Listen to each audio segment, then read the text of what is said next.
కాసేపు మాట్లాడుకుందాం అని కళ్యాణ్ ఇన్‌స్టాగ్రామ్‌లో ఒక చిట్ చాట్ పెట్టాడు. దాంట్లో కళ్యాణ్ ఫ్యాన్స్ కొన్ని క్వెషన్స్ అడిగారు.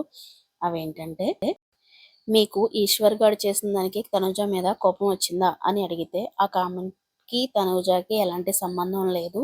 నేను మీ అందరికీ రిక్వెస్ట్ చేస్తున్నా, ఏదైనా మాట్లాడే ముందు నిజాలు తెలుసుకోండి. తెలియకుండా అన్‌వాంటెడ్‌గా ఒకళ్ళని బ్లేమ్ చేయడం కరెక్ట్ కాదు. ప్లీజ్ దయచేసి అర్థం చేసుకోండి అని బదులిచ్చాడు.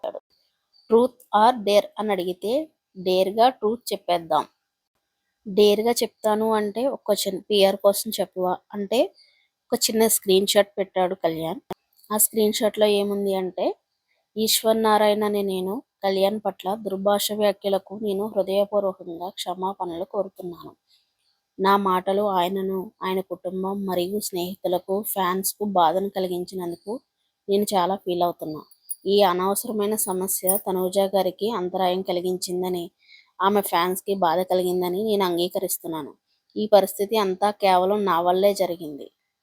నా వైపు నుండి ఎప్పుడూ జరగకూడని ప్రతికూలత మరియు ద్వేషాన్ని చూపించినందుకు నా తప్పుని నిజంగా నేను అంగీకరిస్తున్నాను. కోపంగా మరియు బాధపడిన ప్రతి ఒక్కరికి నేను క్షమాపణలు తెలియజేస్తున్నాను. మళ్ళీ ఇంకెప్పుడు ఇలాంటి తప్పును తిరిగి చేయనని మీ అందరికీ మాటిస్తున్నాను అన్న చిన్న స్క్రీన్ షాట్‌ని ఆన్సర్‌గా చూపించాడు కళ్యాణ్. మరొకరు నెగెటివ్‌గా ఇంకెప్పుడు ఫోటోషూట్‌కి వెళ్ళకు, చూడలేకపోతున్నాం అని అంటే, చూడకు అని ఆన్సర్ చెప్పాడు కళ్యాణ్. మీకు ఐఫోన్ ఎవరిచ్చారు? నువ్వు చెప్పాలి, లేకపోతే మీ హర్టు అని అన్న క్వశ్చన్‌కి, one of my family from US. Daily ఒక స్టోరీ పెట్టొచ్చుగా ఇన్‌స్టాగ్రామ్‌లో అని అడిగితే, ఏమని పెట్టాలో చెప్పండి పెట్టేద్దాం. మీరు బిగ్ బాస్‌ని మిస్ అయ్యారా?